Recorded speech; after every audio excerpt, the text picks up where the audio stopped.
Hello bookish people, welcome back to my channel. My name is Megan. In today's video, I'm going to be resetting my TBR cart for fall. So these are all the books that are on my fall TBR. I don't always film this, but I do it every season. So every 3 months, I always reset my TBR cart and pull the books from my bookshelves that kind of fit for that season. And then I try to kind of focus on the shelf and read down these books. But it doesn't always happen because I'm a mood reader and I'll pull books from all over the place. And there's so many other fall themed books that can fit on my shelf. And then also this throughout the season gets replaced with like new releases that I picked up at Barnes & Noble. So for right now, this is what we're working with. This is my fall TBR cart. The books I picked for the bottom shelf are going to be all my fantasy books. The books for the second shelf are going to be like mystery thrillers, and then the top shelf is going to be my monthly TBR, so that would be my September TBR. So if you watch my September TBR video, those are going to be all the books in there. And these books I'm going to do at the end because I kind of already went over them in my September TBR video, so those ones will be a bit rapid fire, but these are the new ones. So let's go over it. Let's start with my fantasy books and let's see what I'll be reading this fall or prioritizing this fall, because quite honestly, I'm going to tell you, you've seen a lot of these books in previous TBR videos of mine, but I have a really bad habit of buying books and then going to my library, like digitally on my library app, and downloading Kindle books and audiobooks and then reading books I just don't own. So therefore my physical TBR is always quite large even though I am reading, and it's because I'm focusing on library books instead of my own books. So yeah, let's just get into it. Again, starting with my fantasy books, the first one I'm adding to the shelf is Divine Rivals by Rebecca Ross. This is the start of a YA fantasy duology that took the world by storm last year. So many people loved it and I am very excited to read it. I bought it because of the hype. I don't really know what it's about. What I know about it, it's like a YA fantasy romance story, and it's about these two people sending letters to each other, and that's all I know. I think there's a war as there are gods and monsters in this war. I don't know that part, but there's war, there's letter writings, and it's fantasy. So it sounds like a lot of things that I would enjoy. So here we go. Divine Rivals, the first book on my fall TBR. The next book I have on my TBR is The Library of the Dead by T.L. Huchu. This is a YA, that's actually not YA, sorry. It does feature a teen main character, but it's not YA. It's an adult fantasy book, but it's kind of like a mystery book, fantasy book. It's also really spooky. So this takes place in Edinburgh, Scotland, which is like my dream place to go visit. I want to go there so badly. So I love the location of this book because I just want to go there. And now I can go there in my mind in this book. And it's about this teenager who can speak to the dead, and she notices the dead are like not possessing these children, but they're having some like adverse effect on like the children going into this library. So she's like trying to investigate. So mystery, spooky, fantasy, like everything you could want in a fall read. The next book I have, I'm not going to talk too much about because I featured it in so many TBR videos already, but that is Five Broken Blades by May Corland. If I don't read it by the end of fall, I have to unhaul it because this is just embarrassing at this point. So we have this one. This was my May book of the month pick, and I have featured it in pretty much every TBR video since. Next on my TBR, I have The Bright Sword by Lev Grossman. This is a standalone fantasy book following our main character who goes to King Arthur's Round Table, but he gets there a few days late. King Arthur is already dead, as are a majority of the knights at the Round Table. So what is left over but kind of like the misfits, a ragtag group of knights that are kind of left over. So our main character joins this ragtag group. They go across Camelot and try to pick up the pieces of what happened. So I'm very excited to read this. I don't know why, something just drew me to this book. I did not need any more books, but when I saw this on Aardvark, I read the synopsis, I read the Goodreads reviews, something just pulled me to it and I thought I would really enjoy it, even though it is a chunky book. So I think chunky books just always intimidate me. That's why I have to point it out, okay? The chunkier the book, the more intimidated I am. The next two books that are going on my cart are Powerless and Reckless by Lauren Roberts. I'm very excited to read these. This is like the YA fantasy series that's kind of taken the world by storm at the current moment. There's always like a new It series, and this is the current It series. Don't know what it's about, but I'm excited to read it just because of the hype. So I have both the books, Powerless and Reckless. Next two books are my most recent book of the month picks, so these are my September selections. The first one being The Crimson Crown by Heather Walter. This is a Snow White retelling. It really focuses on the evil queen and how she became the evil queen, how she started out as a witch to the queen and everything in between. So this is her origin story. I think it will be super fun to read about. The next book is also my September book of the month pick, and that is Phantasma by Kaylee Smith.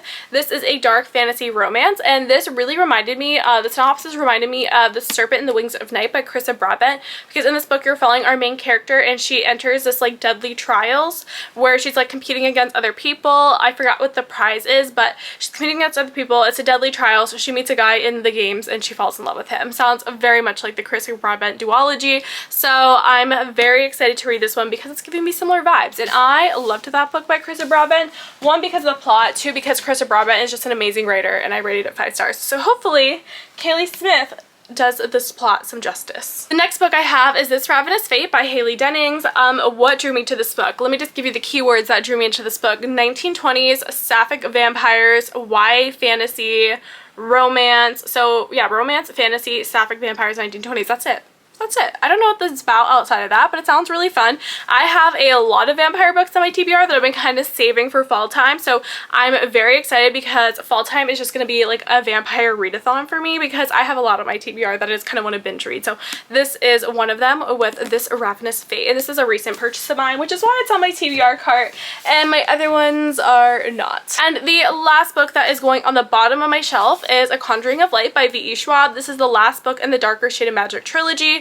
I read the first 2 books and I really enjoyed the first one. The second one was okay, which is why I've been putting off this one because I wasn't in love with the second one. But sometimes when it comes to a trilogy, the second book can have like second book syndrome or middle book syndrome where it's just kind of like not as good. The second book is just not as good in a trilogy. It's usually the first book and the last book that are the best. So I need to read this one because I can finish out the series and feel accomplished because I'll have one series checked off my list. Moving on to the next shelf, I have my mystery thrillers and anything spooky. Well, the first one is not necessarily spooky, but it is fantasy, but it's not spooky at all. It should have gone on the bottom shelf, but whatever. It's going on this shelf, and that is The Spell Shop by Sarah Beth Durst. This is a cottagecore cozy fantasy. It is a release from July, but of course, although like I did read a cozy fantasy in July, like the best time to read cozy fantasies is the fall time. So I was kind of saving it for this time of year, and I'm very excited to read it. Now we're getting into the spooky books. So the first one I have is The Final Girl Support Group by Grady Hendrix. This will be my 5th Grady Hendrix book I have read. I've had like an up and down relationship. Ratings have been all over the place. I've given one of his books a 2 stars, and then I think 2 of them 4 stars, and then one of them a 5 star. So, you know, he has a wide range for me. Hopefully I'll really enjoy this one. I know this is kind of like his least popular book in terms of like, not least popular as in a lot of people have not read it, but in terms of like reviews, people don't love this book as much as his other ones.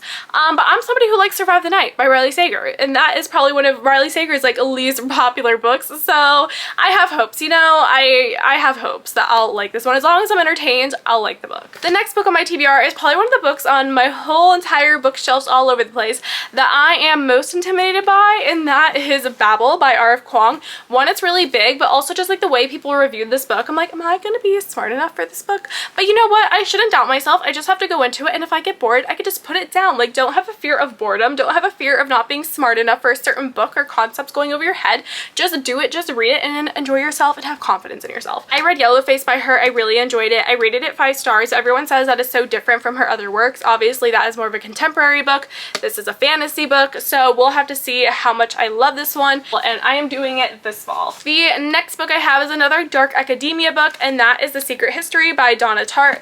I love this edition I have. It is a hardcover edition. I love the dust jacket because the dust jacket is clear, which I think is so cool. And I was looking at the inside of the book, so I wanted to know if this was a first edition or not. I did thrift it, and it says in here that it is the 2nd edition before publication. I'm trying to find it in here. Yeah, it says 2nd printing before publication, published September 16th, 1992. This is an old book, and this is a book that has stood the test of time year after year. During fall time, everybody is reading this book. Everybody is raving about it. I feel like this is a classic when it comes to the dark academia genre. So now is my time to do it. I don't know why. Why are dark academia books the ones that intimidate me the most? I don't know why, but they do. Because I was gonna say, this is the other book on my TBR that I'm intimidated by, and it's also dark academia. So is there like a correlation there going on? I don't know what that says about me, but very excited. I'm going to read it this fall because it's just about time I read this classic. The next book on my TBR is The Midnight Feast by Lucy Foley. This book I bought purely based on the hype, and I don't mean hype as in I got rave reviews, but just like new release hype. I'm in Barnes & Noble, I'm shopping. Well, actually, I don't think I got it. Did I get it at Barnes & Noble? I think I got it during an Amazon book sale, actually, so that might be a lie. But you know what? I'm just like browsing new release books, and I just was tempted to buy it, and I did buy it because she's a popular author. I have read 2 books by her in the past. I rated The Guest List, which I rated 3 stars, has a really great ambiance, but overall 3-star read.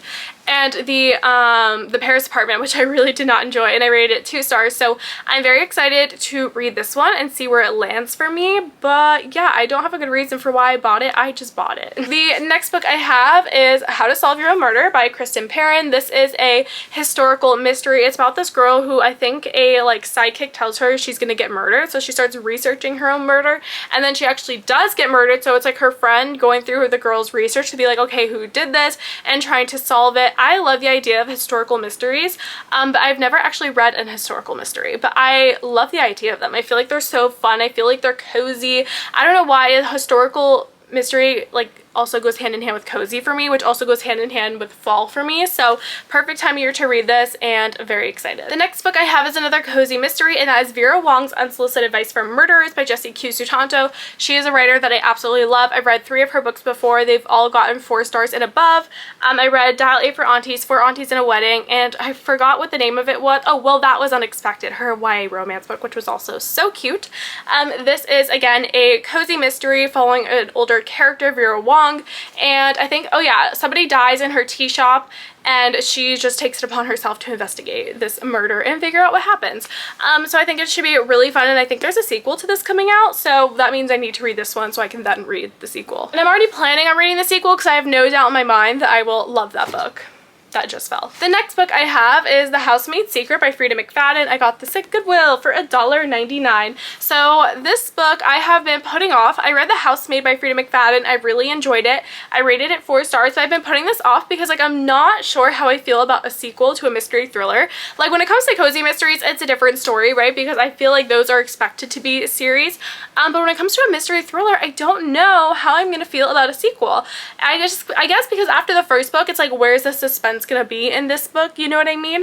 But obviously the Frida McFadden is on her 3rd book in the series, and it's still wildly popular. All 3 of the books in the series are wildly popular, so obviously something is working. So I just need to read it, see for myself, because I took the hype on The Housemaid, I read it and really enjoyed it, so hopefully this one is the same. The next book I have was a total title buy. When people talk about cover buys, I mean, yes, I do cover buys sometimes. I think I have one actually in my top shelf, but this one was a title buy. I was intrigued by the title, so I bought it.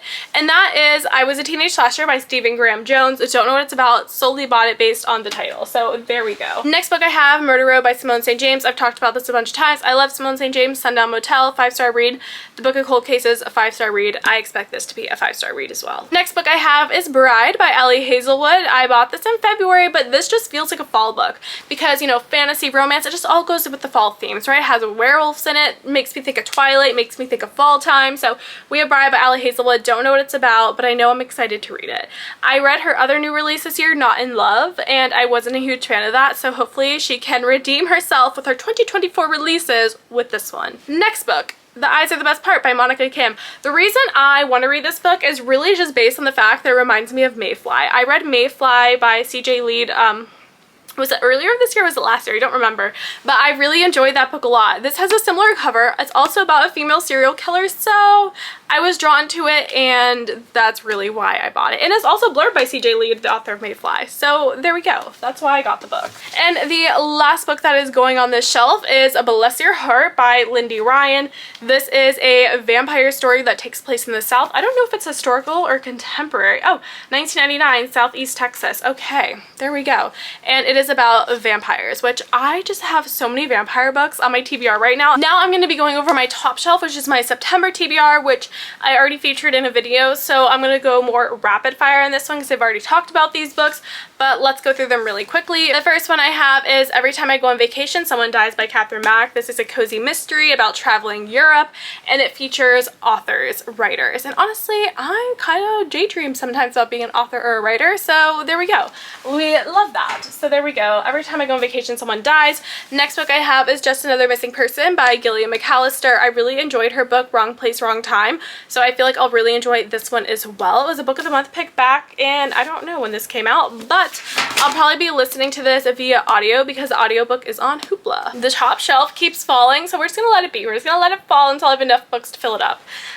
Next I have The Echo Wife by Sarah Gailey. This I picked from my random TBR jar book. So this did not come from a prompt. This came from randomly selecting a book on my shelves, and perfect for this time of year because it is a spooky mystery thriller. You're following your main character, and her husband made a clone of her, and then he started cheating on her with her clone, so her and her clone teamed up to kill her husband, and now they're cleaning up the mess.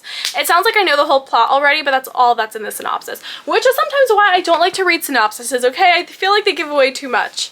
Next, I have Amari and the Night Brothers by B.B. Alston, a middle grade fantasy that I've heard everybody rave about. The next book is Assassin's Apprentice by Robin Hobb, and this book is really inspired by Reagan Prue's project. She loves Robin Hobb, and she recently did a video reading the last book in Robin Hobb's like overarching series, which is a bunch of like interconnected series, and she says, oh, this is the one you need to start with. I mean, I don't even know how many books are in this, like, what is it called, Realm of the Elderlings series, but there's a lot, and I'm gonna start my journey with this one, so I think it should be a really good time. I hear it's a really character-based fantasy story, and I love character-driven stories. I love plot-driven stories too, but I love a good character-driven story. The next book on my TBR is The Will of Ascension by Brandon Sanderson. I need to read this because I have FOMO, okay? And whenever he comes out with a new release, I can never read it because I'm not caught up in the Cosmere. So I need to get myself caught up. I've only read one book, okay? And that is obviously Mistborn. I need to read all of the Mistborn trilogy, all of the Mistborn 2 books, and I need to read Stormlight Archive. I've looked it up online, and I have my journey of what Brandon Sanderson books I need to read in what order, and this one is next. Next book I have is Bury Your Gaze by Chuck Tingle. This is about a Hollywood writer whose studio tells him to kill off the gay characters in his story, and he's like, absolutely not, and the demons of Hollywood are chasing him. I don't know if that was a great synopsis, but those are the blurbs that I remembered from when I was intrigued enough to buy the book. Next, I have The Maidens by Alex Michaelides. This is a, I don't think I actually picked this as part of my TBR, so it should probably be down here with my other dark academia books, but this is a dark academia book that does not intimidate me because it's super short. And also, I've read 2 books by Alex Michaelides before. I read The Silent Patient, which I really enjoyed, and I also read The Fury by him, which I really enjoyed. The next book I have is The Storied Life of A.J. Fickery by Gabrielle Zevin. I showed this in my September TBR video, but I actually thrifted a signed edition of this book. Let me find it now. I thrifted this beautiful signed edition of this book. I'm very excited to read it. I read Tomorrow and Tomorrow and Tomorrow. I rated it 3 stars. I didn't love it. I didn't get the hype that everyone else got from it. It was like really sad and depressing. But this one, hopefully, I will really enjoy. It has a bookshop. It has a grumpy old man. You know, I feel like these are all things that I would enjoy in a book. It just like sounds like such a fun, cozy, found family type of vibe. I don't know if that's what this is, but that's like the vibes it's giving me based off the cover and based off the synopsis. The next book I have is Starter Villain by John Scalzi. I love John Scalzi. Well, I mean, to be fair, I've only read one book by him, The Cosmere Preservation Society.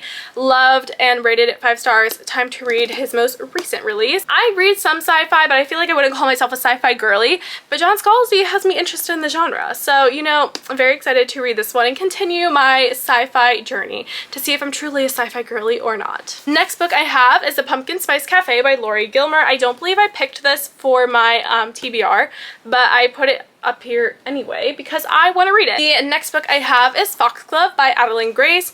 I actually recently went back and rewatched my video explaining the entire plot of Belladonna so I could get prepared for this book. So this book is on my mind. I rewatched my video. I know the whole plot of Belladonna, so I need to go read this one. I'm so happy I filmed that video because I kind of entirely forgot the plot of Belladonna, so thank God I kind of did that for anybody who needs it and for myself. So Foxglove I think is going to be so good because now we have the introduction of the character Fate, and I can't wait to see how that plays into the story. It's a really great ambiance story too. Like the atmosphere of this book is great.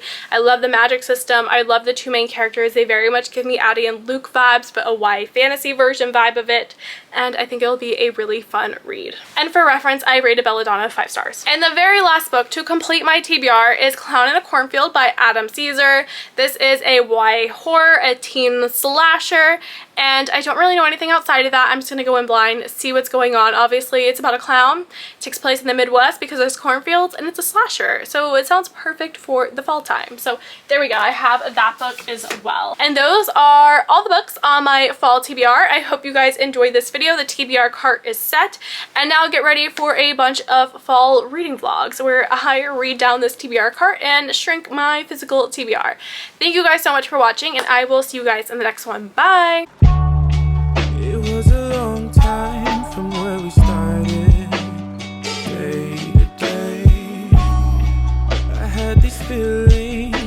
down inside and they would fade away by the seas.